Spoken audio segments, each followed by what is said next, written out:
Alright.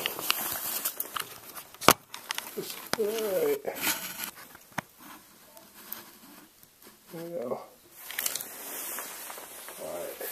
This is my Grandma Bindrup, and I'm interviewing her about a miracle that happened to her father. And when he was 18. And when he was 18. And alright, turn that over to her. So. Okay, I'll go ahead and recall this incident. This happened a long time ago when he was 18 years old. And it's in Wyoming, and I can just start describing this.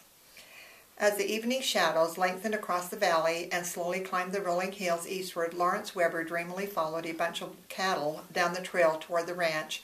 It was early October in Star Valley, Wyoming, and because of the high elevation, when the sun set there was a definite nip in the air that made a person reach for an extra jacket or hurry on to a protecting shelter. Most of the cattle had already found their way down the mountainside into the lush fields of the stubble. However, a few had remained high up in the mountain among the pines. It had taken Lawrence all day to round them up and to work them down toward the field. They had reached the top of a ridge about 3 miles from the ranch house and about a half a mile above the field fence. The cattle now were on a familiar trail and hurried on down toward the field. Lawrence, now 18, could see with clear reality the future as he would like it.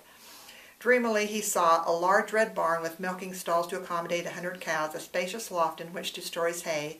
The land in the valley was good enough for anyone. His thoughts ran on as he dreamed of a home large enough for rooms to house a good-sized family.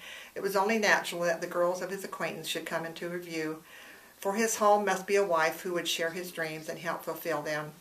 He looked to the west, where the golden sun was having his last fling for the day.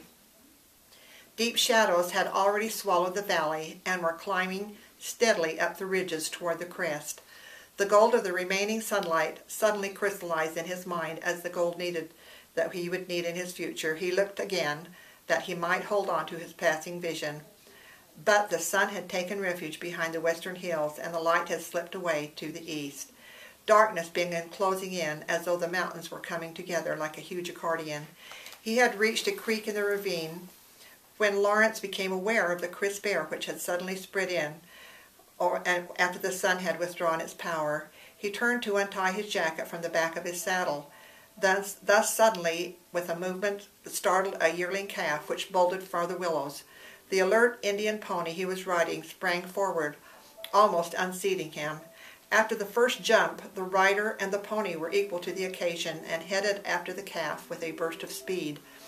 Unknown to both horse and rider, a barbed wire fence had been recently stretched along the creek to act as a drift fence to head off the stray cattle coming down into the fields.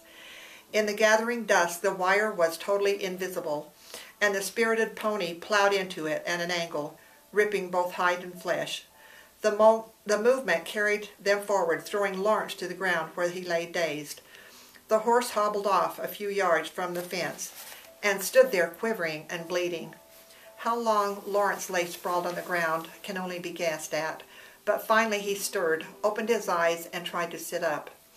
In the effort, a sharp pain shot through his right foot. He looked down, only to see spurts of blood coming from his ankle. Upon closer examination, he found his shoe full of blood, which had already made a big splotch on the ground. Up to this point he had been numb and surprised, but now fear gripped him as he realized his own helplessness. He would bleed to death.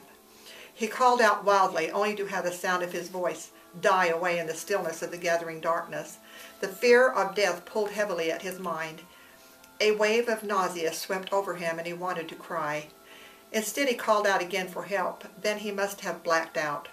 From somewhere he could hear his mother's voice saying, "You are not alone, son. The Lord is always near. Put your trust in Him." When he regained consciousness, he was on his knees, praying aloud, "Heavenly Father, if you will bless me at this time so that I won't die, I'll serve you all my life." After the prayer, all fear and panic vanished. It was as though darkness had lifted and the sun was shining. A wonderful faith was snugly wrapped around him. He looked again at his ankle, and to his surprise, the blood had stopped spurting. With confidence, he pulled himself up and started hopping over to his horse. In the dim light that remained, he could see the gaping wound in the horse's shoulder and neck. a new fear of faith gave him. And let's see. I'm sorry. Can you stop that? Back that up. I don't know what I've done here. Let's see. How can we just stop it and back it up to where I lost my place?